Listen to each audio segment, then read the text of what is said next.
Menyambut Tahun Baru Imlek 2024, program studi S1 Bahasa Mandarin dan Kebudayaan Tiongkok Fakultas Ilmu Budaya Universitas Hasanuddin menyelenggarakan Festival Imlek 2024 bertajuk Romantic Lunar yang diadakan sejak tanggal 5 hingga 10 Februari 2024 di Atrium JF New TSM Makassar. Berikut berita selengkapnya untuk Anda. Prodi S1 Bahasa Mandarin dan Kebudayaan Tiongkok bekerja sama dengan Trans Studio Mall Makassar merayakan Festival Imlek 2024. Festival yang diadakan sejak tanggal 5 Februari 2024 ini berpuncak pada tanggal 10, yaitu Hari Perayaan Tahun Baru Imlek. Festival ini disertai dengan pameran pendidikan dan budaya China. Dalam pameran diperkenalkan beberapa hal seperti Chinese tea, Chinese calligraphy, dua alat catur Cina yang berbeda, paper cut khas Cina, topeng Cina, alat permainan tradisional Jiangxi, dan lainnya.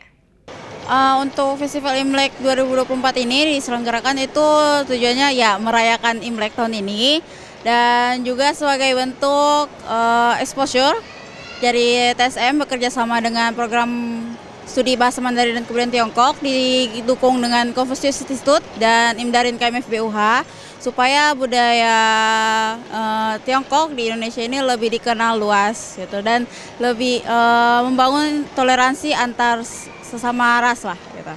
Selain itu, mahasiswa Prodi Bahasa Mandarin dan Kebudayaan Tiongkok mempersembahkan pertunjukan kepada para pengunjung yang meramaikan acara Festival Imlek di Atrium GF New TSM Makassar tersebut. Dengan menampilkan tari Tang Palace Girl, tari Beauty in Rain Lane, vokal grup, serta persembahan lagu China. Khusus tahun ini tuh baru saja melahirkan kami yang pertama. Jadi terasa beda banget jadi dengan yang tahun sebelumnya. Ya, tahun sebelumnya itu kita cuma berdua, ya ini akhirnya jadi bertiga. Jadi makin rame sih, lebih rame.